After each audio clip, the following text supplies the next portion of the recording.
1 अप्रैल 2025 से वित्तीय नियमों में प्रभावी बदलावों पर पूरा डिटेल्ड वीडियो है। इसे आखिर तक देखेंगे तो ज्यादातर नियमों में हुए बदलावों को आप आसानी से समझ पाएंगे। नमस्कार, मैं हूं आशीष त्रिपाठी आपके साथ और आप देख रहे हैं न्यूज 18 का ये डिजिटल प्लेटफॉर्म। दरअसल नए वित्तीय वर्ष यानी 2025-26 की शुरुआत के साथ ही बैंकिंग, टैक्स और डिजिटल ट्रांजैक्शन से जुड़े कई नियम बदल दिए गए हैं। इतना ही नहीं, एटीएम से पैसा निकालना, यूपीआई का इस्तेमाल करना, इसमें भी कुछ बदलाव किया गया है। और इसके साथ साथ बचत खाता यानी saving account, credit card, tax और कई अन्य नियमों में चेंजेस किए गए हैं। साथ ही साथ जो ट्रेडिंग करते हैं या जो इन्वेस्ट करते हैं शेयर मार्केट में, उनके डीमेट अकाउंट से जुड़े भी कुछ नियमों में बदलाव किया गया है। पूरी जानकारी आपको देंगे इस वीडियो में, अंत तक हमारे साथ बने रहिएगा। इन नए नियमों में कैसे आप पैसे बचा सकते हैं और अगर आप ध्यान न दें तो कैसे आपका खर्चा बढ़ेगा, ये सारा पूरा ब्यौरा हम आपको समझाते हैं।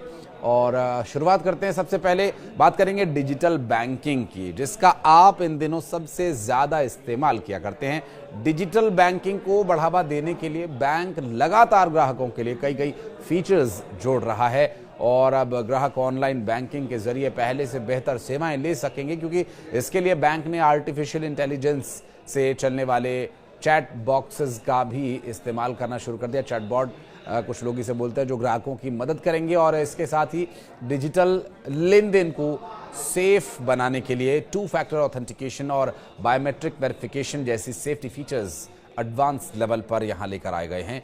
और यूपीआई एक ऐसी सेवा जो बहुत बड़े स्तर पर इस्तेमाल की जा रही है। अमूमन हम और आप हर रोज यूपीआई का इस्तेमाल करते हैं और लगभग सभी पेमेंट्स हम यूपीआई के थ्रू करने की कोशिश करते हैं। उसमें भी कुछ बदलाव किए गए हैं जिससे फॉल्स ट्रांजैक्शंस से बचा जा सके। और अगर किसी ग्राहक का यूपीआई अकाउंट लंबे समय से निष्क्रिय है तो बैंक उसे बंद कर सकता है। इससे यूपीआई ट्रांजैक्शन प्रभावित हो सकते हैं, इसलिए समय समय पर यूपीआई का इस्तेमाल आपको करते रहना चाहिए।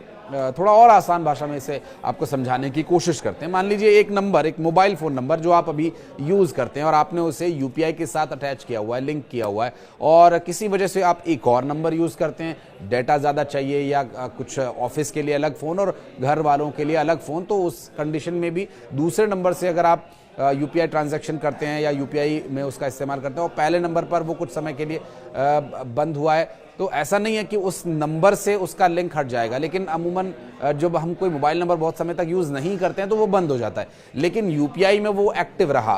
तो कई बार इस